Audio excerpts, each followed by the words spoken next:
자, 오늘은 이제 기독교 변증으로 들어갈 텐데요. 오늘부터 요 전주에 얘기했던 라이프 논증 들어가기 전에 미리 저희들이 좀 생각할 게 있어서 그걸 먼저 좀 하고, 그리고 이제 라이프 니츠 논증부터는 다음 내년부터 아마 해야 될 것 같습니다. 자, 저희가 이제 생각해야 될 게 우리가 믿는 이 믿음이 합리적인가 하는 거를 이제 먼저 생각을 해볼 텐데요. 유명한 무신론자 있죠? 신무신론자 기수라고 하는 리처드 도킨스, 영국의 아주 가장 유명한 반기독교 무신론자죠. 이 사람이 이런 얘기를 했어요. 종교는 맹목적이다. 그리고 믿음은 어려서부터 받은 세뇌다. 이 세뇌라고 얘기하는 사람들이 참 많아요. 어려서부터 교회 다니면서 하나님 있다, 하나님 있다, 이러고 이제 세뇌시켰다는 거죠. 그래서 세뇌를 당한 것 뿐이다. 그걸 너희들은 믿음이라고 착각하고 있다. 이제 이런 식이 보통 무신론자들이 주장하는 소리예요. 정말 그러냐 하는 거죠. 우리 믿음이 비합리적이냐, 과연?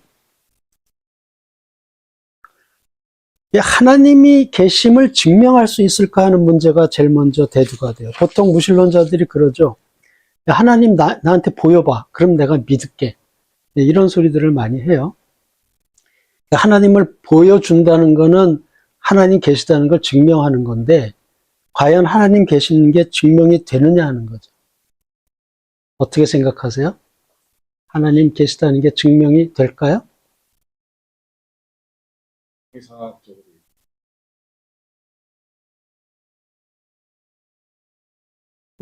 그렇죠. 형이 하학적으로 보여달라는 거죠. 네. 형이 상학적인 존재인데 형이 하학적으로 보여라는 거예요. 보통 신학자나 모든 학자들은 불가능하다 이렇게 생각을 합니다.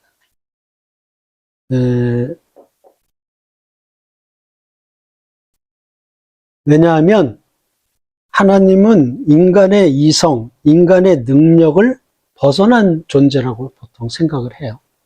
그러니까 우리 인간이 가지고 있는 이성으로 생각할 수 있는 한계가 있고, 우리 인간이 밝혀낼 수 있는 능력의 한계가 있는데, 그 한계를 벗어난 분이시기 때문에 우리 인간의 이성이나 능력으로 하나님 계시다는 걸 증명할 수 없다는 거죠. 우리 인간의 능력에 의해서 증명되실 분이 아니라는 거예요, 하나님. 또 우리 인간이 존재하는 것은 우주 안에 저희가 존재할 수밖에 없죠. 근데 하나님은 우주를 창조하신 분이기 때문에, 우주를 초월해 계신 분이기 때문에, 우리 우주 안에 갇혀있는 인간이 우주 밖에까지 계신 분을 우리가 인간이 증명할 수는 없다는 거예요. 그래서 신학적인 용어로 이제 전적인 타자 이렇게 얘기를 하는데요. 인간과 전혀 다른 존재라는 거죠, 하나님은. 그래서 이 전적인 타자에 속하는 하나님을 우리 인간이 증명해낼 수는 없다는 거예요. 그게 이제 보통 신학자들도 그렇고 일반적으로 인정하고 있는 거죠. 20세기의 가장 위대한 신학자라고 불려지는 칼바르트가 이런 말을 했어요. 하나님과 인간의 사이에는 빙하의 크레바스와 같은 틈이 있고 깊은 틈이 있다는 거죠. 이 틈은 오직 하나님 편에서만 연결될 수 있다는 거죠. 우리 인간이 그 큰 틈을 우리가 넘어서서 하나님한테 닿을 수가 없다는 거죠. 오직 하나님께서 우리 인간 편으로 연결해서 들어오실 때 우리가 알 수 있는 거지. 그래서 인간의 문화 또는 인간의 모든 지식으로는 하나님에 대한 진정한 지식에 이르는 기초가 될 수 없다 하는 거죠. 이렇게 이제 이야기를 했어요. 우리 인간의 능력으로는 하나님과의 인간의 그 갭을 인간이 뛰어넘을 수 없다는 거죠. 오로지 하나님이 우리한테 알려주신 지식에 한해서만 우리가 하나님을 알 뿐이지 우리가 건너갈 수는 없다는 거죠. 그래서 현명한 무지라고 하는 말이 있어요. 여기 보면 헤르만 셀더르위 하우스라는 신학자인데, 네덜란드 신학자인데, 이분이 이제 이런 말을 했어요. 이분은 이제 세계 칼빈 학회 회장도 하고 그러시던 분인데, 하나님이 행하시는 일들을 자기 이해력으로 판단하는 자들의 총명함보다, 그러니까 똑똑한 사람들이 하나님을 어떻다라고 자기가 이해하고 하나님은 이렇다라고 판단하는 그 똑똑함보다 차라리 우리는 하나님을 잘 모릅니다라고 무지의 고백을 하는 것이 훨씬 더 현명한 것이다 하는 거죠. 하나님을 우리는 완전히 알 수 없습니다 하고 고백하는 게 훨씬 현명한 소리지, 하나님은 이런 분이야라고 자기가 아는 것처럼 막 떠들어대는 것보다 그게 더 우매한 소리다 하는 거죠. 하나님은 우리가 알 수 없는 분이고, 칼빈도 이런 말을 했어요. 기록된 말씀에 근거해서 하나님을 알 수 있으나, 말씀은 하나님이 우리한테 주신 지식이죠. 거기에 근거해서 우리가 하나님을 알 수 있으나 하나님이 하시는 모든 일을 인간이 다 알 수 있다고 주장하는 오만을 부릴 수 없다는 거죠. 왜냐하면 그분은 전지전능하시며 절대 주권자가 되시기 때문이다. 그러니까 하나님이 우리한테 알려주신 것만 우리가 알고, 하나님은 그런 분이구나, 하나님은 사랑이시구나, 이런 것까지는 우리가 아는데 그 외에 하나님이 모든 일을 우리가 이해한다? 그거는 주제에 넘은 짓이다 하는 거죠. 우리의 한계를 인정을 하라는 거죠, 하나님에 대해서. 그래서 인간의 이성과 인간의 능력으로는 하나님의 존재를 증명할 수 없다 하는 거고요. 두 번째, 하나님을 완전하게 알 수 없다 하는 것을 우리가 인정할 수밖에 없다는 거죠. 자, 그러면 이제 무신론자들이 이렇게 얘기할 수 있어요. 야, 그러면 증명도 할 수 없고 완전히 알 수도 없는 존재를 너희들은 믿는다는 거냐? 하는 거죠. 이게 결국 맹목적인 거 아니냐, 그러면. 니들이 알 수도 없는 존재를 믿는다는 거는 그건 좀 맹목적인 거 아니야? 좀 바보 같은 거 아니야? 이런 소리를 당연히 무신론자들이 해요. 억셉트가 되시나요? 우리가 증명도 못해 계시다는 걸. 근데 인간이 하나님뿐만 아니고 증명하지 못하는 것들이 얼마나 많아요. 그렇죠, 많죠.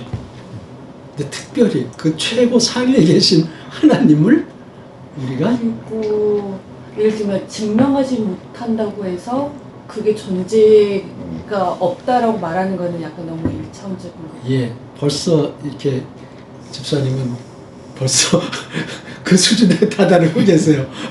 그리고 뭐 증명한다는 것도 기존에 있는 거를 사람이 알고 있는 기술이나 언어로 그거를 이해할 수 있게끔 표현하고 하는 거지. 완전히 무에서 유를 갖다가 만들어낸 건 아니잖아요. 그렇죠. 그래서, 그런데 우리가 뭔가 대답은 해야 돼요. 야, 너희는 증명도 못하는 존재, 네가 잘 알지도 못하는 존재를 믿는다고?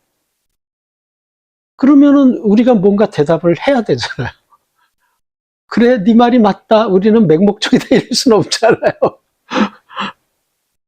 그런데 이런 문제가 있다는 거죠. 하나님을 증명할 수는 없지만 인간의 이성으로 하나님의 존재를 믿는다는 행위, 우리의 믿는다는 것은 합리적이고 타당하다는 것은 이야기할 수 있다는 거죠. 하나님이 계신 건 증명을 못하지만 계시다고 우리가 믿는 그 믿음은 타당성이 있다는 거예요. 합리적이고. 조금 헷갈릴 수 있는데, 계시다고 믿는 우리의 신앙은 합리적이라는 거예요. 하나님이 우리에게 알려주신 것만큼 우리는 하나님을 알 수 있다는 거예요. 우리가 전혀 모르는 게 아니라 하나님이 우리한테 굉장히 많은 걸 알려주셨는데, 본인에 대해서 그만큼은 우리는 안다. 너희가 생각하듯이 이렇게 맹탕 모르는 게 아니다라는 거죠. 꽤 알고 있다는 거예요. 우리가 다는 모르지만. 그래서 인간의 이성을 발휘하면은 우리의 믿음이 합리적이라는 걸 얘기할 수 있다는 거죠. 그걸 이제 어떻게 얘기할 수 있는지를 이제 말씀을 드리려고 하는 거죠. 인간의 이성을 사용하는 방법에는 두 가지가 대표적인 게 있어요. 하나는 논증이에요. 아르기먼트라고 하는데, 논리적으로 어떤 결론을 도출하는 방법이에요. 그거를 이제 논증이라고 그러는데, 상대방을 설득시키기 위한 목적으로 정당한 근거나 일반적인 원리를 들어서 주장을 펼치는 것, 그것을 논증이라고 그래요. 또 하나는 유추법이라는 게 있어요. 어널러지라는 게 있는데 확인된 사실, 어떤 확인된 사실로부터 결론을 추론해서 도출하는 방법이에요. 이거는 이제 대표적인 게 우리 보면 범죄수사 기법이 바로 이 유추법이에요. 여러 가지 현장에서 드러난 증거들을 취합을 해가지고 이 장소에서 어떤 범죄가 일어났구라는 것을 유추를 해요. 추론을 해요. 그리고 그 발견된 여러 가지 사실, 뭐 지문이라든지 족적이라든지 이런 걸 전부 취합해가지고 범인이 누굴 것이라고 추론을 해서 특정을 하죠. 이게 이제 유추법이에요. 되게 추론 방식인데, 그런데 어떤 게 힘이 강하냐 보면은 이 논증이 훨씬 스트롱해요. 그리고 유추법은 강하긴 강한데 그래도 논증보다는 좀 힘이 약해요. 저희가 가끔 그런 사례 보잖아요. 어떤 범인을 잡아가지고 감옥에 넣었는데 실컷 10년 살리고 나니까 범인이 아니야. 그 뭐예요? 여기에 걸린 거예요. 좀 완벽하게 스트롱하지 못한 것으로 결론을 맺었기 때문에 그런 실수가 일어나는 거죠. 그렇지만 그거는 극히 드문 사례고, 대부분 범죄 수사 기법에서 좋은 증거 가지고 범인을 특정하고 잡았을 때 대개 뭐 거의 100% 가까이 범인이에요. 그렇다는 거죠. 그래서 그만큼 확률이 있기 때문에 유추법을 무시를 할 수는 없어요. 논증에는 두 가지가 있습니다. 학교에서 아마 배우셨을 텐데, 연역법과 귀납법이라는 게 있어요. 디덕티브 메소드하고 인덕티브 메소드가 있는데, 연역법은 공리를 기반으로 해요. 공리는 증명할 필요가 없는 자명한 사실이에요. 누구나 다 그거 옳지, 당연하지 이렇게 생각하는 거, 그게 공리예요. 그 공리를 기반으로 해서 어떤 결론을 끌어내는 방식이에요. 그래서 공리는 누구나 다 인정하기 때문에 공리가 맞으면 그 공리로부터 이끌어낸 결론도 당연히 맞을 수밖에 없어요. 그래서 이 연역법은 굉장히 강해요. 그 설득력이. 그래서 이제 하나님 계시다는 걸 이야기할 땐 대개 연역법을 많이 사용을 해요. 왜냐하면 워낙 강하니까. 그 다음에 이제 귀납법은 여러 가지 확인된 사실의 집합을 기반으로 해서 거기서부터 어떤 결론을 도출해내는 방식이에요. 이건 이렇다, 저건 저렇다, 그러니까 이럴 것이다 라는 게 귀납법이죠. 요거는 연역법보다 더 덜 강해요. 약간 약해요. 그래도 상당히 여러 가지가 모이면 강해지죠. 연역법의 대표적인 게 3단 논법이죠. 1번과 2번은 공리예요. 사람은 모두 죽는다. 저거 부정할 사람 없잖아요. 그러니까 공리예요. 자명한 사실. 그 다음에 소크라테스는 사람이다. 이거 부정할 사람 없죠? 당연히 공리예요. 그러니까 1과 2의 공리에 의해서 도출되는 3번. 그러므로 소크라테스는 죽는다. 이거는 공리가 워낙 튼튼하기 때문에 아무도 부정할 수가 없어요. 소크라테스는 그래서 죽는다. 이게 연역법이에요. 그러니까 하나님 계시다는 걸 저희가 논증할 때 이 연역법을 사용해서 도출하는 결론은 굉장히 강해요. 설득력이. 그래서 연역법은 논증 방법 중에 가장 강력한 논증 방법이 된다 하는 거죠. 중고등학교 때 배웠던 거 복습하고 있는 겁니다. 자, 귀납법은 이런 거예요. 참새는 날 수 있다. 하나의 사실이에요. 비둘기는 날 수 있다. 제비는 날 수 있다. 독수리는 날 수 있다. 이게 전부 사실들이죠.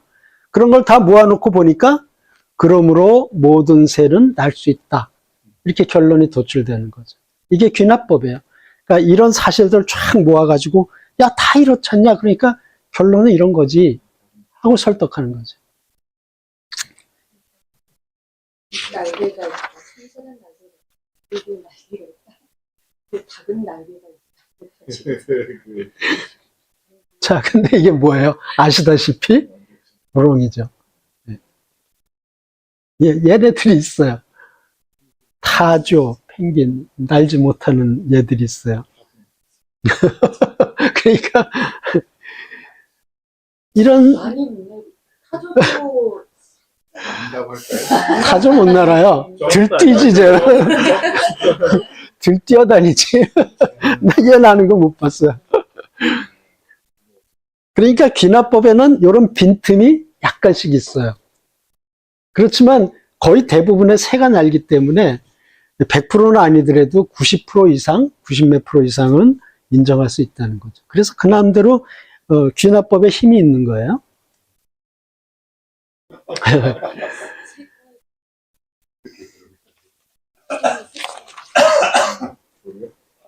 자, 논증에는 두 가지가 있습니다. 적극적 논증하고 소극적 논증이 있어요. 그러니까 액티브한 아규먼트가 있고 패시브한 아규먼트가 있는데, 적극적 논증은 공격적인 논증이에요. 지금 이렇게 앞에서 얘기하는 연역적인 방법으로 뭔가 주장해. 귀납적인 방법으로 뭔가 주장해. 또 유추법을 사용해서 이렇지 않냐라고 주장하는 거죠. 이게 공격적인 논증이에요. 상대방을 설득시키기 위해서. 그래서 이거를 적극적인 논증이라고 해요. 액티브한 논증인데, 소극적 논증이 있어. 이거는 상대방의 주장에 대해서 내가 반론을 펼치는 거예요. 그러니까 그래? 이런 거 보면은 그거 아닌데? 이러고 반론을 펼치는 게 방어적인 논증이잖아요. 그러니까 요거를 패시브한 아규먼트라고 그래요. 오는 공격을 받는 거기 때문에 소극적 논증이라고 그래요. 그래서 논증에는 이 적극적 논증과 소극적 논증이 두 가지가 다 사용이 되는데요. 하나님이 계시다라고 하는 논증은 이거는 논리를 바탕으로 하는 철학적 신존재 논증이거든요. 그래서 이 철학적 신존재는 철학의 방법은 사실은 논리예요, 논리. 그래서 우리가 철학을 신학에서 철학을 가져온 거냐? 이러고 이제 세상 학문인 철학을 도입했다고 막 비난하는 분들이 있는데, 사실은 철학을 도입한 게 아니라 철학의 방법론인 논리를 신학에 도입하는 거예요. 철학을 막 도입한 게 아니에요. 논리를 도입한 거지. 그래서 그 논리를 바탕으로 하는 철학의 방법을 써서 논증하는, 하나님이 계시다는 걸 논증하는 논증의 힘이 매우 강하다는 거죠. 그래서 그것을 적극적 논증이라고 우리가 얘기할 수 있어요. 반론은 방어 기제이기 때문에 소극적 논증이라고 할 수 있죠. 그래서 적극적 논증에 해당되는 논증과 유추는 반론보다 힘이 강하다는 거예요. 그래서 이제 하나님이 계시다는 신존재 논증은 이러한 적극적 논증을 사용한다는 것을 이제 아시면 되겠습니다. 자, 그래서 이제 이렇게 되는 거죠. 얘는 방패만 들고 있어요. 반론, 소극적 논증. 쟤는 연역적 논증 같은 거는 공격 논증이죠. 그래서 창을 들고 공격을 하는 거죠. 보통 하나님이 계시다는 걸 주장하고 막 토론할 때 이런 상황이 벌어진다는 거예요. 그래서 어떤 주장을 할 때 논증과 유추 같은 적극적 논증, 공격적인 논증은 칼에 해당돼요. 공격무기. 그 다음에 반론은 방패에 해당되는 거죠. 근데 둘이 이제 전투가 벌어졌어요. 잘 생각해 보세요. 방패만 가진 사람은 승리할 수가 없어요. 자기 목숨은 지킬 수 있을지 몰라. 자기 죽지 않고 막아낼 수는 있을지 모르지만 검이 없기 때문에 상대방을 이길 수가 없어요. 그러니까 방패만 가진 사람은 승리할 수가 없어요. 자기가 안 죽고 살 수 있을지 모르지만 상대방을 굴복시킬 수는 없는 거죠. 이게 하나님 존재에 대한 그 논쟁이 벌어졌을 때 실제적으로 사실은 일어나는 일이거든요. 이게 실제적으로 이제 어떻게 일어나는지에 대한 것을 이제 말씀을 드려보려고 그래요.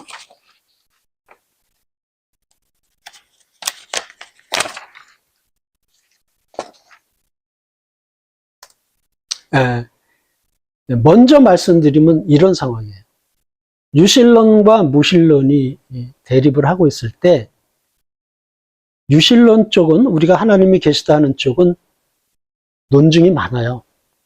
적극적 논증들이 굉장히 여러 가지가 있거든요. 그런데 무신론 쪽은 적극적 논증이 없어요.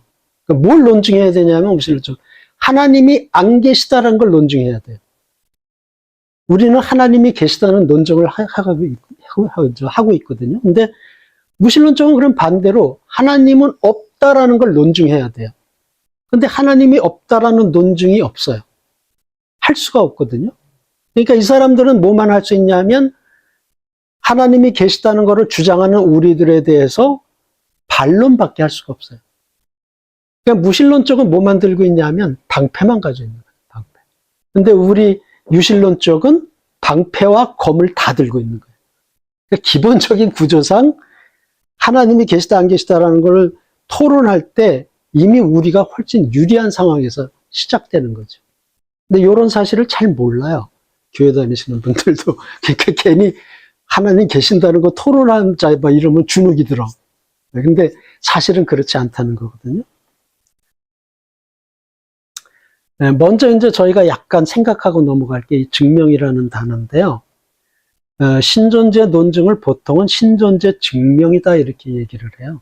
근데 우리가 앞에서도 얘기했지만 하나님을 증명할 수는 없거든요, 우리가.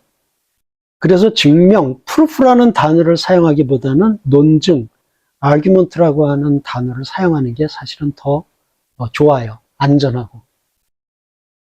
논증이라는 것은 상대방을 설득시키기 위한 목적으로 정당한 근거나 일반적인 원리를 들어 주장을 펼치는 것을 논증이라고 하기 때문에 증명이라는 단어를 많이 쓰기는 하는데 증명보다는 논증이라는 단어를 쓰는 게 토론할 때는 더 유리하다 하는 걸 먼저 좀 아시면 좋겠어요. 사실이 그렇기도 하고. 자, 지금까지 얘기했던 거를 정리하는 동영상을 먼저 한번 보시고 일단 정리하고 그 다음으로 넘어가도록 하겠습니다.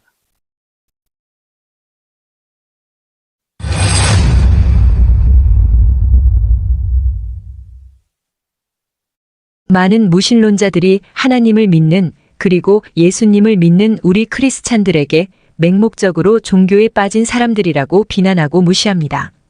어려서부터 교회에서 쇠뇌되어 앞뒤분간을 못하고 무지한 미신에 빠진 사람들이라고 어리석은 사람들이라고 폄하하고 무시합니다. 그런데 과연 크리스찬들이 맹목적으로 종교에 빠진 것인지 진지하게 생각해 보아야 합니다. 과연 우리는 보이지도 않는 하나님을 맹목적으로 믿는 어리석은 사람들일까요? 우리는 앞으로 기독교 변증을 통해서 그 문제를 자세히 알아보겠습니다. 인간의 이성으로 하나님의 존재를 증명하는 것은 불가능하다고 대부분 학자와 신학자들은 인정합니다. 왜냐하면 하나님은 우리 인간의 이성을 훨씬 뛰어넘는 분이므로 우리 낮은 인간의 이성으로 하나님을 완전히 알 수 없을 뿐더러 그분을 증명한다는 것이 불가능하다는 것입니다. 유명한 신학자인 칼 바르트는 하나님과 인간 문화 사이에는 빙하의 크레바스와 같은 틈이 있고 이 틈은 오직 하나님 편에서만 연결될 수 있으며 인간의 문화는 결코 하나님에 대한 진정한 지식의 기초가 될 수 없다고 주장했습니다. 그리고 그는 하나님은 인간 너머에 계시며 우리가 하나님이라고 이름 붙이고 경험하고 상상하고 예배하는 것과 결코 동일하지 않으시다고 주장했습니다. 즉, 우리가 하나님을 아는 것도 하나님이 우리에게 알려주신 부분적인 것이지 하나님을 인간의 이성으로는 전적으로 알 수 없다는 것입니다. 그러나 그렇다고 해도 하나님이 인간에게 주신 이성은 인간의 가장 강력한 도구이고 이 도구로 하나님의 존재를 증명할 수는 없지만 하나님이 계시다고 믿는 그 믿음의 타당성과 합리성은 얼마든지 논리적으로 말할 수 있습니다.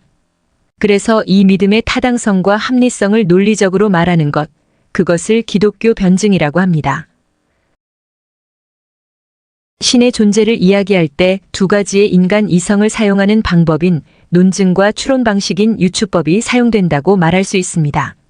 논증은 연역적 논증과 귀납적 논증이 있는데 신 존재와 관련된 논증은 철학적 논증으로 주로 연역적 논증으로 이루어집니다.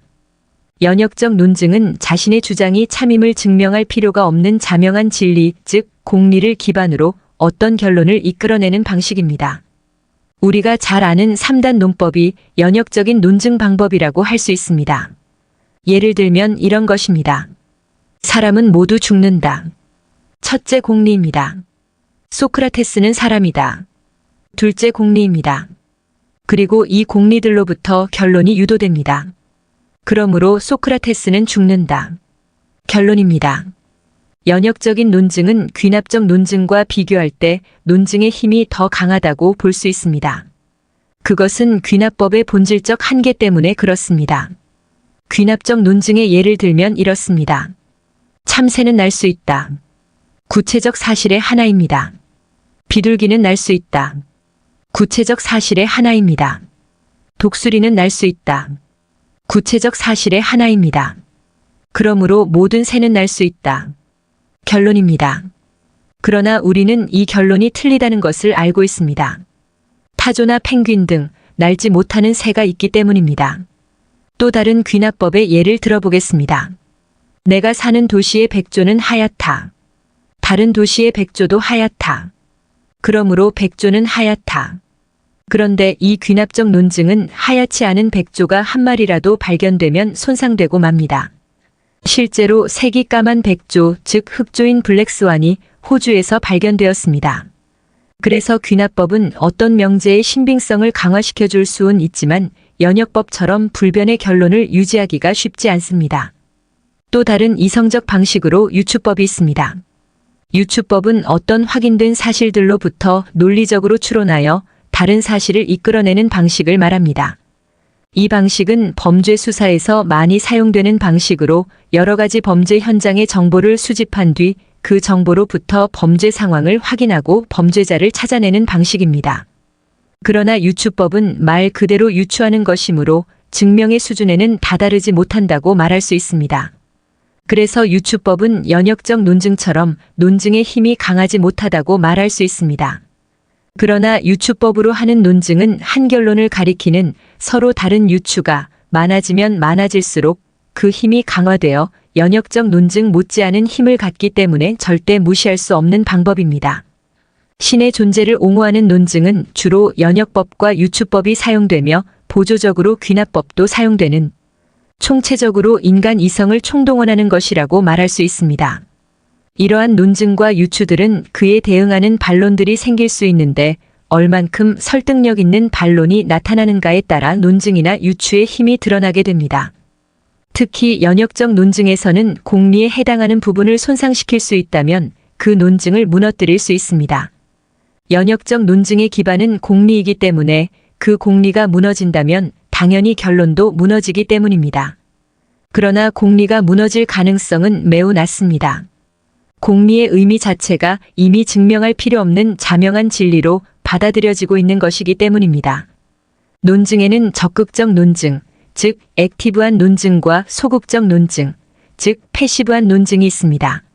논리를 기반으로 하는 철학적 논증은 공리를 바탕으로 함으로써 논증의 힘이 매우 강하기 때문에 적극적인 논증이라고 볼 수 있고, 또 이러한 논증이나 유추에 대한 반론 등은 그에 비해 소극적인 논증이라고 볼 수 있습니다. 특히 반론은 먼저 주어진 주장에 대해서 부정하는 것이므로 대표적인 소극적 논증, 즉 패시브한 논증이라고 할 수 있습니다. 논증이나 유추는 공격 무기와 같고 반론은 방어 무기와 같습니다. 즉 논증이나 유추는 검과 같고 반론은 방패와 같습니다. 타인의 주장을 무력화시키려면 공격 무기에 해당하는 논증과 유추, 즉 추론이 강해야 합니다. 물론 방어 무기에 해당하는 반론도 매우 중요하지만 반론으로는 상대방의 주장을 반박할 수 있을지는 몰라도 자신의 주장이 참임을 보장하지는 못합니다. 그것이 반론의 한계입니다. 즉 반론으로 상대방의 주장을 막아낼 수는 있을지 몰라도 자신의 반론으로 상대방을 굴복시킬 수는 없다는 말입니다. 그래서 자신의 주장이 참임을 보장하기 위해서는 반론에 튼튼히 견디는 논증이나 추론을 갖는 것이 중요합니다. 특히 논증의 힘이 중요합니다.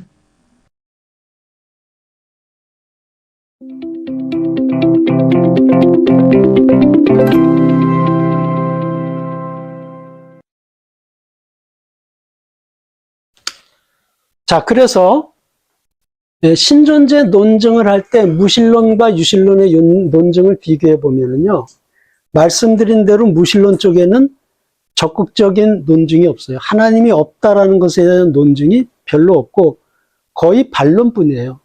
그러면은 유신론 쪽에서 주장하는 논증들은 뭐가 있냐면, 이건 그냥 뭐 이런 게 있다라는 정도만 아시면 돼요. 존재론적 논증, 목적론적 논증, 우주론적 논증, 도덕론적 논증, 그 다음에 다수의 유추 단서들이 있어요. 하나님이 계시다는 걸 유추할 수 있는 단서들. 그 다음에 이 사람들도 반론으로 뭔가 또 주장하거든요. 그 반론에 대한 우리의 반론이 또 다수 있어요. 뭔 소리야? 그리고 우리가 또 그 반론에 또 대응하는 반론들이 있어요. 그래서 결국 이렇게 두 개를 비교해 놓고 보면 공격은 여기서 해요. 주목이 일로 가죠. 여기서는 없어요. 이게 반론뿐이에요. 그래서 결국 하나님이 없다라고 믿는 것은 이 사람들의 주장은 패시브한 그 소극적이 될 수밖에 없는 거고, 하나님이 계시다고 주장하는 우리는 적극적, 액티브하게 될 수밖에 없어요. 그래서 결국은 우리 보러 맹목적이다 이렇게 얘기들을 하는데 사실 따지고 보면 자기네들이 맹목적이에요. 비합리적이고 우리가 하나님 계시다는 걸 믿는 이 신앙은 굉장히 합리적이에요. 논리적이고. 그러니까 이 실체를 이렇게 밝혀놓고 보면 무신론자들은 이게 아닌데 이렇게 되는 거죠. 그래서 우리가 하나님이 안 계시다고 막 너희들은 맹목적에 이렇게 공격하는데 주눅들 필요가 전혀 없어요. 사실 따지고 보면. 요걸 저희가 모르고 있기 때문에 그런 것 뿐이지, 요걸 알게 되면은 우리는 정말 당당한 그 신앙에 대한 주장을 할 수가 있는 거죠.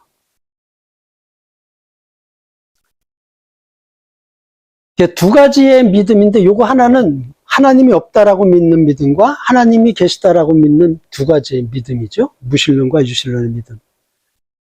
요것은 이제 김요한이라고 하는 그 젊은 목사님인데 그분이 변증이 신학이다라는 이렇게 두꺼운 책을 썼어요. 저 그 책 읽느라고 죽을 뻔했는데 거기에서 이런 말씀을 하세요. 기독교의 믿음은 합리적 추론에 근거하고 있다. 지금 방금 전 화면에서 본 것처럼 여러 가지 합리적 추론의 근거가 있다는 거죠. 그뿐 아니라 다양한 단서들도 이를 뒷받침해 준다. 단서가 많다고 그랬죠. 그런데 이와 대조적으로 무신론이라는 것은 신이 없다고 믿는 신조에 불과하다. 그냥 우긴다는 거야. 그렇게 자기네들 믿고 있다는 거죠. 그래서 무신론자들은 신은 존재하지 않는다라는 믿음을 가진 이들이에요. 그러니까 믿음이 우리만 믿음이 아니라 하나님 없다라고 하는 그 사람들도 대단한 믿음이다라는 거야. 그러니까 두 믿음이 사실은 충돌하는 거죠. 밝혀진 바 없는 사실을 가지고 자기네들은 아주 근거가 있고 합리적이고 자기네들은 단순한 믿음이 아닌 것 같이 얘기하는데 따지고 보면 걔네들도 믿음이라는 거죠. 무신론자들. 그리고 그 사람들의 믿음은 이성에 근거하지 않는다는 거예요. 근거가 없어. 그냥 하나님 없다고 믿는 거예요. 그냥. 근거가 없어요. 이런 점에서 기독교 신앙의 믿음과 무신론자들의 믿음은 큰 대조를 이룬다 하는 거고요. 만일 무신론적 믿음의 근거가 이성에 있다면 그 사람들도 우리처럼 이성에 근거해서 하나님 없다라고 얘기를 하려고 한다면은 신조 그냥 그대로 믿고 주장하는 것보다는 증거를 대야 된다는 거예요. 그 사람도 하나님 없다는 증거. 그 다음에 가설보다는 합리적인 추론, 하나님이 없다라는 것을 설득할 수 있는 추론을 내놔야 된다는 거죠. 그거 없이 그냥 하나님 없다 이러고 우기는 거는 그거는 단순한 믿음이고 이성에 근거하지 않는 것이다라는 거죠. 그러니까 지금 앞에서 얘기했던 거를 이분이 책에서 그대로 설명을 해놓은 거예요.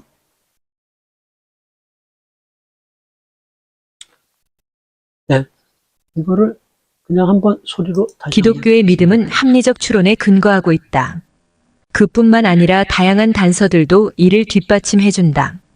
그런데 이와 대조적으로 무신론이란 것은 신이 없다고 믿는 신조에 불과하다. 무신론자는 신은 존재하지 않는다라는 믿음을 가진 이들이다. 그리고 이 믿음은 이성에 근거하지 않는다. 이런 점에서 기독교 신앙의 믿음과 무신론자의 믿음은 큰 대조를 이룬다.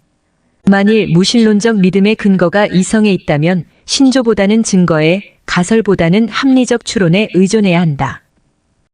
예, 그렇다는 거죠. 자, 그래서 무신론자들은 방어만 해요. 그러니까 어려워요, 사실은. 우리랑 정말 제대로 아는 사람과 토론을 붙으면 이 사람들은 방패만 들고 헤매야 되기 때문에 어려워요. 그러니까 이 사람들이 이제 급기야 무슨 소리를 하냐면 이렇게 토론을 붙으면 어렵잖아요. 자기들이 가진 게 없으니까. 그러니까 무슨 소리를 하냐면 이런 소리를 하는 거예요. 신이 있다고 너네가 주장했으니까 그러면 신을 입증하는 것도 너희 책임이다. 이런 거예요. 이걸 보통 입증 책임이라 그래요. 그러니까 입증 책임은 기독교인들한테 있다는 거예요. 네가 하나님 있다니까 네가 증명해야지. 설득력이 있죠? 있다고 주장한 사람이 입증해라 이거죠. 그런데 입증 책임은 사실 우리한테만 있는 게 아니라 무신론자들한테 더 있어요. 요거는 입증 책임에 대해서 얘기를 이제 하는 시간이 있는데 그 시간에 자세히 얘기하겠습니다. 절대 그렇지 않다는 거예요. 입증 책임이 우리한테만 있는 게 아니라 그 사람들한테 먼저 있어요. 근데 이런 소리를 하는 건 뭐예요, 결국? 자기네들은 신이 없다는 것을 입증할 수 없는 고백밖에 안 돼요. 우리는 신이 없다는 걸 입증할 수 없어. 니네가 입증해. 니네가 있다 그랬잖아. 이런 소리거든요. 그러니까 자기 스스로 입증할 능력이 없다는 걸 고백하는 거예요. 이 입증 책임을 주장하는 것은. 그거를 알고선 저희가 이제 입증 책임을 받아들이면 될 것 같아요. 저희가 잘 모르지만 사실은 세계적인 석학들이 여전히 하나님이 계시냐 안 계시는 것을 공개 토론합니다. 그 유명한 대학교 같은 데서 수많은 사람들을 모아놓고 공개 토론을 해요. 이러이러하니까 하나님이 계신 거 아니냐. 이러이러하니까 하나님 없는 거 아니냐. 이게 우리 수준이 아니라 그 지식의 최고봉에 가 있는 세계적인 그 석학들이 이런 토론을 여전히 활발하게 합니다. 우리가 잘 몰라서 그렇지. 그래서 이 대표적인 사람이 윌리엄 레인 크레이그라고 하는 미국의 그 기독교 철학자인데요. 이분이 제일 유명한 분이죠. 무슨 이제 다른 분들도 있어요. 뭐 존 레녹스라는 분도 있고, 뭐 팀 켈러 목사님도 계시고 이제 여러 분 계신데 가장 그 활발하게 공격적으로 토론에 임하시는 분은 이 윌리엄 레인 크레이그예요. 이런 신무신론 기수라고 부르는 이런 유명한 사람들하고도 이제 공개 토론을 하는데 그 토론을 보면 거의 압도적으로 이겨요. 기독교 측이. 왜? 아까 같이 가진 게 많거든요. 우리는. 근데 저 사람들 가진 게 없어요. 그래서 토론하는 거 보면은 기껏 한다는 소리가 기독교인들의 그 잘못된 모습들, 뭐 이렇게 위선적인 모습들, 뭐 그런 것만 자꾸 감정적인 걸 가지고 끌고 와요. 할 말이 없으니까. 그런데, 그 기독교 측에서는 그렇지 않죠. 지금 여러 가지 논증들, 단서들, 이런 걸 설명해 가면서 이야기를 해요. 그래서 대개 이런 토론들을 보면 압도적으로 이겨요, 우리가. 근데 우리가 기독교가 이렇게 압도적으로 이기고 있다는 사실을 잘 모르죠. 교회 다니시는 분들이. 근데 사실은 이렇기 때문에 자신감을 가져야 돼요. 가장 무신론자 중에 유명한 사람이 리처드 도킨스죠. 신무신론 기수라고 불리는 5명 중에 한 명인데 그 사람은 이 윌리엄 레인 크레이그 박사의 도전을 피해서 도망다니고 있어요. 토론합시다. 그래서 어느 자리에는 공개적으로 리처드 도킨스의 팻말까지 의자에 갖다 놔요. 와서 앉으시라고. 안 와, 안 나타나. 이게 도망다녀. 왜냐하면 질 게 뻔하거든. 벌써 명확해가지고 이 사람하고 붙으면 자기가 진다는 걸 알아요. 도망다니고 있어. 이게 무신론자들도 욕을 해요. 아니, 왜 정정당당히 붙지 이렇게 도망만 다니냐. 여태 도망다녀요. 그리고 이런 토론이 재밌는 게 뭐냐면 어떤 토론들은 토론 판정단을 앉혀놔요. 그래가지고 그 토론을 듣고 어느 쪽이 이겼다. 뭐 한 몇 % 정도로 이겼다. 뭐 이런 걸 판정하는 판정단이 있는 토론회들이 있어요. 그래서 그 어떤 토론회 보면은 뭐 한 80% 이상 압도적으로 이겼다. 대부분 승리는 기독교예요. 무신론적으로 승리했다고 이게 나온 거를 본 적이 없어요. 그래서 하나님 계시다라는 이런 주장은 상당히 강하다. 또 실제적으로 먹히고 있다라는 거죠.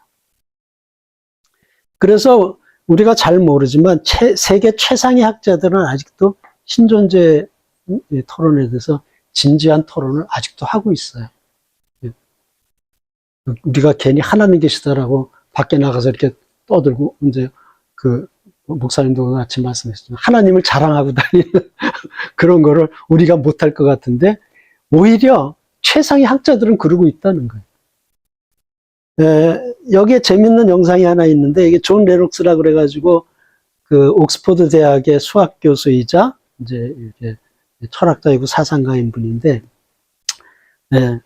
그 케임브리지 대학에 그 유명한 룸이 있어요. 그 세계 석학들이 모여서 토론하고 발표하고 그런 케임브리지역에 유명한 방이 있거든요.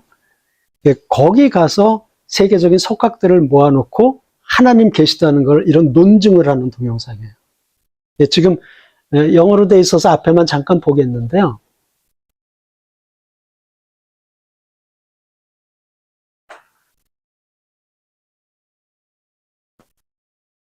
And so I don't simply believe there is a God.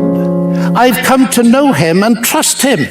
And I have strong reasons for doing so. John Lennox is a scientist, mathematician, and Christian apologist. In 2012, he was at Oxford University, where he logically defended the Christian faith and exposed the many unreasonable tenets of atheism. This was one of the most brilliant displays of logic and arguments for God and Christianity. What people are missing is that Richard Dawkins, one of the most notable 이 사람이 리처드 도킨스예요. 저 사람도 와서 앉아 있어요. 무슨 생각을 하고 듣고 있는지 모르겠지만 이 사람들이 전부 유명한 그 대학자들이에요. atheists and opponents of Christianity was sitting in the audience. I believe in God. I believe in the supernatural God who created the heavens and the earth. I believe in a God who holds the heavens and the earth in existence. I believe that on the basis of rational evidence, similar to the beliefs held by the founders of this house, who gave this university the motto Dominus Illuminatio Mea. They saw no contradiction between faith in God and the utmost excellence in rational inquiry. And if I dare mention my alma mater of Cambridge in this holy place, I would remind you that on the door of the Cavendish Laboratory in Cambridge are written the words, "Great are the works of the Lord, studied by all who delight in them."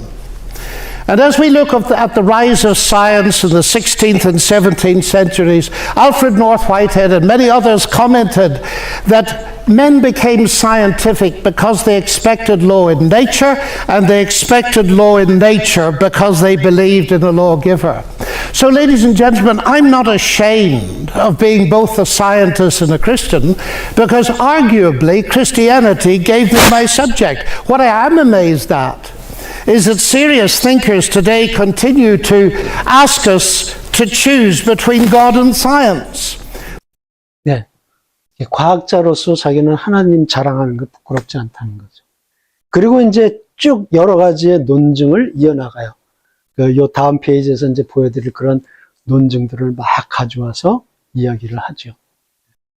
이런 현상이 아직도 최상위권에 있는 지식인들 사이에서는 일어나고 있다는 걸 저희가 이제 알고 있으면 좋겠다는 거죠. 자, 그러면 적극적인 신존재 논증에는 어떤 것들이 있는지를 대략 말씀을 드리면, 이걸 다 이해하려고 하실 필요는 없어요. 몇 가지는 저희가 이제 뒤에서 할 건데, 대표적인 유실론 논증들을 보면 안셀무스 논증이라는 게 있고요. 이제 저희가 전주에도 얘기했지만 라이프니츠 논증이라는 게 있고, 또 아리스토텔레스가 얘기했던 부동의 원동자라는 개념도 있고요. 제가 중요하게 생각하는 게 이제 이 칼람의 논증인데, 칼람의 논증이 있고, 그 앞에 화면에서 그 윌리엄 레인 크레이그 박사가 전 세계인들하고 무신론자들하고 토론할 때 주로 사용하는 도구, 무기가 이 칼람의 논증이에요. 굉장히 강력해요, 저 논증은. 그 다음에 이제 목적론적 논증이라는 게 있고요. 또 철학자인 임마누엘 칸트가 얘기했던 실천이성 비판이라는 것도 있어요. 하나님이 계셔야 되는 당위성에 대해서 이제 칸트가 얘기를 한 건데요. 그 다음에 이제 토마스 아퀴나스가 얘기했던 5가지의 길이라는 것도 있어요. 요거는 사실은 아리스토텔레스가 얘기했던 부동의 원동자 개념을 토마스 아퀴나스가 그대로 차용해가지고 거기다가 더 보강해서 5가지의 논증을 이야기를 하는 거죠. 그 다음에 이제 수학자가 있어요. 논리 수학자라고 괴델이라고 하는 유명한 사람이 있는데, 그 사람이 하나님 계시다는 걸 수학 논리 공식으로 풀어내서 하나님 계시다 하는 결론을 이뤄요. 수학 논리 공식이라는 건 사실은 참 부정하기 어렵잖아요. 수학적 증명이라는 건 부정하기 굉장히 어려운데, 그걸 사용해서 하나님 계시다는 걸 논증을 해요. 어떤 모양인지 한번 잠깐 볼게요.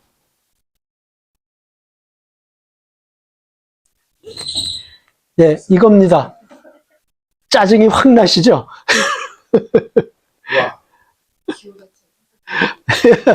이게 논리 기호들이에요. 아, 저도 이거 한날 저도 저건 알겠어요. 내가 모른다는 거.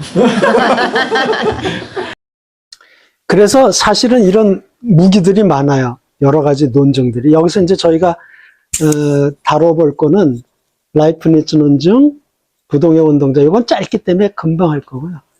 칼람의 논증.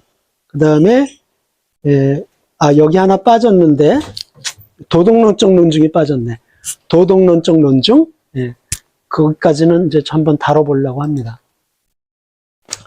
자, 그 다음에 하나님이 계시다는 계시다는 단서들이 있어요. 그래서 그 단서들을 보고 우리가 하나님 계시다라고 유추를 할 수 있거든요. 추론을. 그 단서들이 되는 것들이 이런 항목들이 있어요. 이것도 이제 저희가 다 할 거는 아니고요.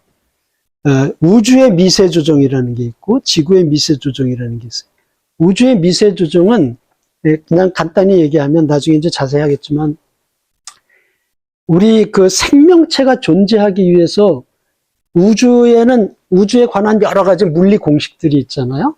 굉장히 많은 물리 공식, 뭐 중력 법칙이라든지 무슨 법칙이 여러 가지 있는데 거기에는 꼭 상수가 들어가요. 어떤 특정한 값이 들어가는데 그 값들이 왜 그 값이냐는 거죠. 그 값이 너무나 미묘한 게 약간만 틀려져도 우주 형성이 곤란해요. 약간만 틀어져도 생명체 존재가 불가능해요. 그러니까 그런 것들이 한두 개가 아니거든요. 그러니까 마치 면도칼이 면도칼을 세우는 것 같이 아주 정밀하게 그 성수값들이 들어가 있어요. 그게 어떤 값들은 100만 분의 1만 변해도 생명체가 존재할 수 없게 돼요, 우주에. 그런 게 너무 많아요.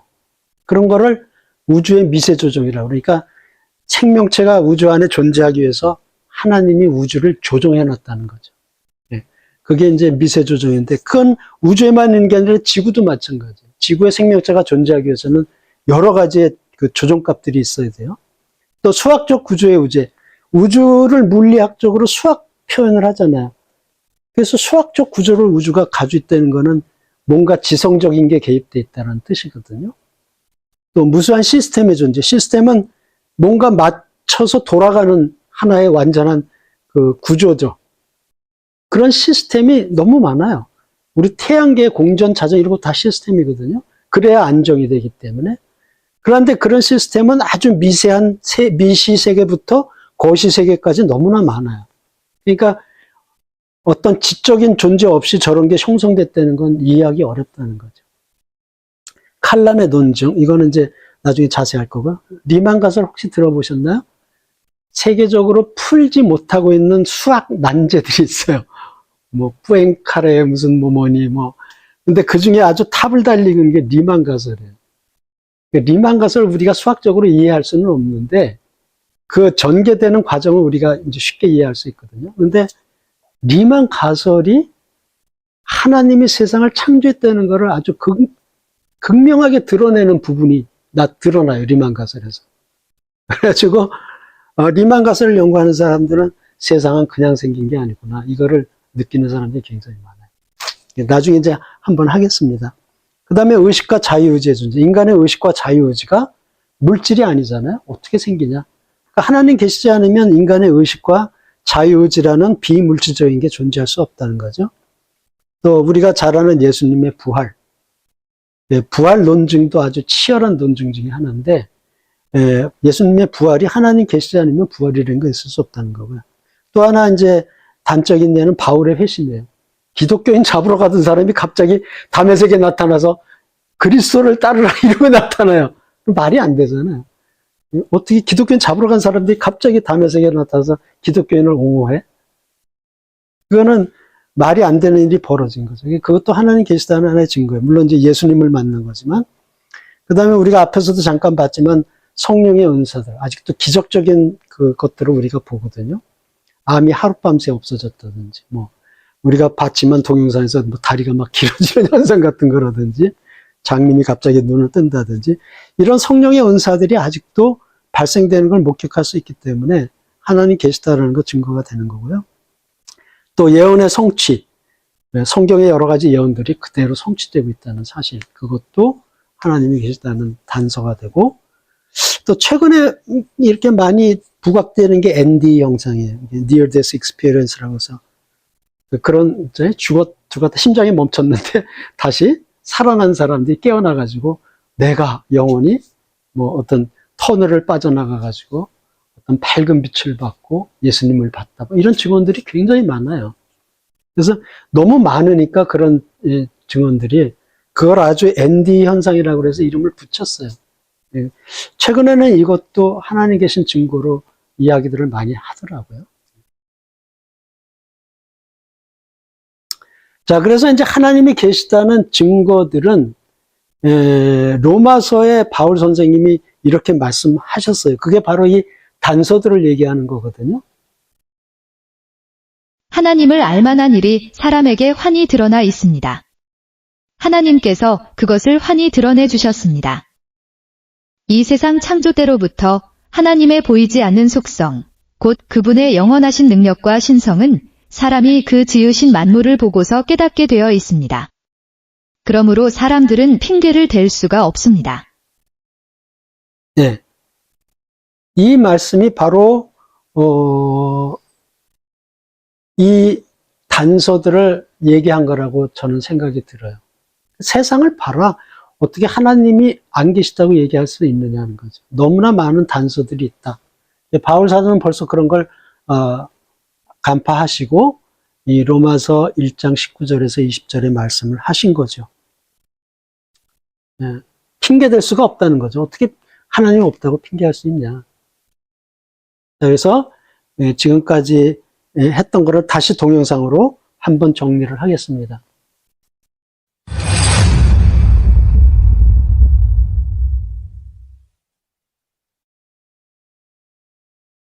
신의 존재를 주장하는 유신론과 신의 존재를 부정하는 무신론 사이에서의 논증은 현격한 차이를 보이고 있습니다.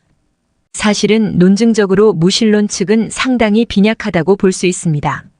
무신론 측은 실제로 신이 없다는 것을 증명하지도 논증하지도 못하고 있습니다. 그것은 신의 존재를 부정하는 방법이 주로 유신론 측의 논증이나 추론에 대한 반론으로 이루어져 있고 적극적 방법인 자기들만의 논증이 없기 때문입니다. 그래서 소극적 논증인 방어무기만 소유하고 있기 때문에 유신론의 주장을 무신론이 무너뜨리기는 기본적으로 어렵습니다. 연역적 논증과 유추를 포함한 유신론의 적극적 논증으로는 존재론적 논증, 목적론적 논증, 우주론적 논증, 도덕론적 논증 등의 분야가 있습니다. 구체적 논증으로 대표되는 것들은 안셀무스의 논증, 라이프니츠 논증, 아리스토텔레스의 부동의 원동자 개념, 칼람의 논증, 플라톤 볼테르 윌리엄 페리의 목적론적 논증, 임마뉴엘 칸트의 논증, 토마스 아퀴나스의 5가지의 길, 괴델의 논증, 우주의 미세 조정, 지구의 미세 조정, 수학적 구조의 우주, 리만 가설, 의식과 자유의지론 등 매우 여러 가지가 있습니다. 그러나 무신론의 경우는 사실 뚜렷한 적극적 논증이 없다고 볼 수 있습니다. 그중 그나마 신의 부재의 논리로 가장 힘을 얻고 있는 추론단서가 세상에 고통이 있으므로 신은 없다. 라는 정도의 주장입니다. 물론 이 주장에 대한 뚜렷한 반론이 존재합니다.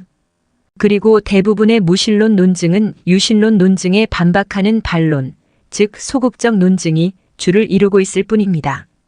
이처럼 무신론 측 논증은 그다지 뚜렷하지 못하다 보니 많은 무신론자들은 신 존재를 증명할 책임은 신이 있다고 주장한 유신론자들에게 있다 하고 마치 자신들은 무신론에 대한 아무 논증 책임이 없는 것처럼 발뺌을 합니다. 이 입증 책임에 대한 문제도 뒤에서 구체적으로 살펴보겠습니다만 무신론자들의 이러한 입증 책임의 주장은 무신론에 대한 스스로의 적극적 논증이 없다는 것을 실토하는 말일 뿐입니다. 그리고 자신들의 무신론의 주장을 입증할 수 없는 것임을 고백하는 것으로 자신들의 주장이 그저 맹목적 믿음일 뿐이라는 것을 드러내는 것입니다. 세계적인 석학들이 무신론, 유신론으로 나뉘어 토론을 하는 것을 보면 대개 유신론 측의 압도적인 승리로 끝나는 것을 많이 볼 수 있습니다. 그것은 유신론 측은 뚜렷한 적극적 논증이 있는 반면 무신론 측은 뚜렷한 적극적 논증이 없고 유신론 측의 주장엔 반박하기 급급한 소극적 논증으로 일관하기 때문입니다. 소극적 논증의 한계. 이처럼 무신론자들이 유신론 측의 적극적 논증에 효과적으로 대응하지 못하는 것은 그들이 사용하는 소극적 논증이라는 방어 무기의 한계 때문입니다. 근래에 기독교 측에서 유행되었던 대표적인 소극적 논증은 창조과학이라고 할 수 있습니다. 그러나 창조과학이 큰 성공을 거두지 못하고 있는 이유는 그 방법이 한계를 가진 귀납적 방법이기 때문이며 과학이라는 본질적으로 한계가 많은 도구를 사용하고 있기 때문입니다. 창조과학 얘기 많이 들어보셨죠? 들어보셨나요? 못 들었어요. 한국에 창조과학회가 있어요. 그래서 하나님이 계시다는 것을 과학적으로 증명하려고 노력을 해요. 네, 그래서 대개 성경을 해석할 때 문자적인 해석을 해요, 그분들은. 그래서 6일에 세상 창조가 6일 동안 하나님이 하셨다. 그러니까 24시간에 하나씩 생겼다라는 걸 그 사람들은 문자적으로 믿어요. 그것을 과학적으로 증명하려고 애를 써요. 그래서 그 문자주의에 입각한 그 과학자들의 모임인데, 그 성경을 문자적으로 해석한다는 자체 해석 방법이 문제가 있어요, 사실은. 그리고 또 하나의 문제는 과학은 사실은 완전한 도구가 아니에요. 우리가 완전하다고 착각하고 있지만 완전하지 않습니다, 과학이. 그래서 그 과학 철학에 대한 얘기를 한번 할 기회가 있으면 했으면 좋겠는데, 과학은 계속 한 이론이 무너져서 새로운 이론이 나오고, 새로운 이론이 또 무너지고, 새로운 이론이, 이게 끊임없이 지금 반복되고 있어요. 그러니까 이게 진리다라고 알았는데, 아니야. 조금 지나보니까 아니네. 그러니까 뉴턴의 그 물리학이 진리인 줄 알았어요. 그래서 한때는 세계 그 물리학자들이 뭘 연구하지, 이제 연구할 거 다 나왔는데, 이렇게 생각한 적도 있어요. 뉴턴의 물리학으로 끝났다 이렇게 생각한 적도 있었는데, 20세기 들어오니까 양자역학이 나타났네. 양자역학은 소립자 세계를 연구하는 건데 뉴턴의 물리학이 전혀 적용이 안 돼요. 완전히 다른 세계야, 소립자 세계는. 그래서 양자역학이라는 게 나오고 나니까 뉴턴의 물리학은 또 완전하지가 않은 거예요. 거시 세계에서는 어느 정도 먹히는데 미시 세계로 들어가니까 전혀 아닐세? 그게 양자역학이거든요. 양자역학이 어떻게 또 변할지 몰라요. 그러니까 과학이 진리를 명확하게 드러낸 적이 없어요. 근데 그 과학적인 불완전한 과학이라는 도구를 사용해서 하나님 계시라는 걸 증명하려고 그러니까 자꾸 문제가 생기는 거죠. 네, 그래서 그렇게 썩 좋은 방법은 아니다라는 생각이 들어요. 근데 창조과학에서 얘기하는 게 굉장히 이렇게 매력적인 게 많아요. 그래서 많은 사람들이 거기 확 빠지고 젊은 사람들이 확 빠져가지고 창조과학 하면 막 노아의 방주가 홍수가 일어났다 막 이러면 이제 막 그걸 과학적으로 증명하려고 그러는데 사실은 상당히 무리가 있는 거예요. 또 기본적으로 성경 해석 방법의 베이스가 문제가 있고. 그래서 굉장히 좋은 내용이 많아요, 창조과학이. 저도 이렇게 참고하는 내용들이 많은데 굉장히 좋은 내용들이 많아요. 그러나 전체적으로 해나가는 방법에는 조금 문제가 있지 않나 하는 생각이 드는 거죠. 창조과학이 기독교 측의 소극적 논증의 역할로서 중요하다고 볼 수 있지만 신의 존재를 논증하기에는 너무 허약한 도구라고 할 수 있습니다. 이 문제는 뒤에서 다시 살펴보기로 하겠습니다. 결국 유무신론의 대결 상황에서 보면 유신론 측이 상당히 많은 공격무기, 방어무기를 보유하고 있는 반면 무신론 측은 빈약한 방어무기 위주로 보유하고 있다고 할 수 있습니다. 즉 논리적인 면에서 유신론 측이 압도적이라고 할 수 있습니다. 보통 신이 있는가라는 물음에 대해 위와 같은 논증과 유추를 신존재 증명이라고 많이들 말합니다. 그러나 증명이라는 단어를 사용할 때 조심해야 합니다. 하나님의 존재에 대한 증명은 앞에서 말한 것처럼 인간의 이성으로 불가능합니다.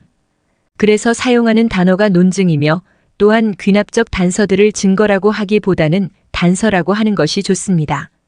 사도 바울이 로마서 1장 19절에서 20절을 통해 말한 것은 이 단서들을 이야기한 것입니다. 이는 하나님을 알만한 것이 그들 속에 보임이라. 하나님께서 이를 그들에게 보이셨느니라. 창세로부터 그의 보이지 아니하는 것들, 곧 그의 영원하신 능력과 신성이 그가 만드신 만물에 분명히 보여 알려졌나니 그러므로 그들인 핑계하지 못할지니라. 신 존재에 대한 논쟁은 인류가 세상이라는 것을 인지한 순간부터 인류에겐 피할 수 없는 주제입니다. 그렇기 때문에 신의 존재가 철학적 주요 주제의 하나로 오늘날까지 끝없이 거론되어 오고 있으며 철학계에서는 그 중요성이 한 번도 무시된 적이 없었습니다. 현재까지 전 세계적으로 유명한 학자, 과학자, 철학자들 간에 여전히 신 존재에 관한 논쟁이 이어지고 있지만 신의 존재를 지지하는 논증과 유추의 단서가 압도적으로 많다는 것을 부정할 수 없고 대부분의 토론에서 유신론 측이 무신론 측을 압도하고 있는 것은 이러한 신의 존재를 인정하는 논증과 유추에서 훨씬 많고 다양한 소스를 가지고 있기 때문입니다. 여전히 무신론은 부실한 논증과 단서로 인해 이 논쟁에서 허덕이고 있다고 할 수 있습니다.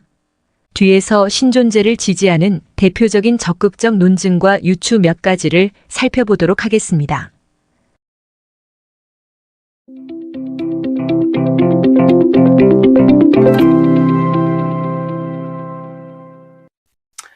예. 그래서 우리가 하나님을 믿는 것에 대한 이런 내용을 알면 자신감을 가질 수 있다는 거죠. 주눅들 필요가 전혀 없다는 거예요.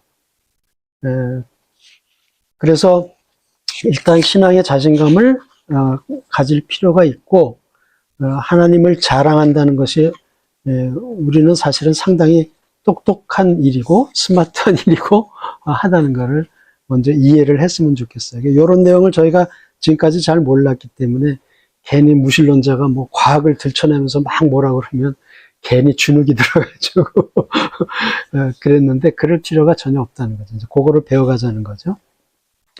오늘은 여기까지 하고요.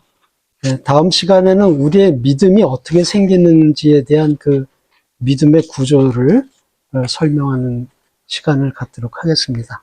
혹시 뭐 궁금하신 거나 질문사항이 있으시면 하시죠. 없으신가요? 네. 없으시면 오늘은 여기까지 하도록 하겠습니다. 수고하셨습니다.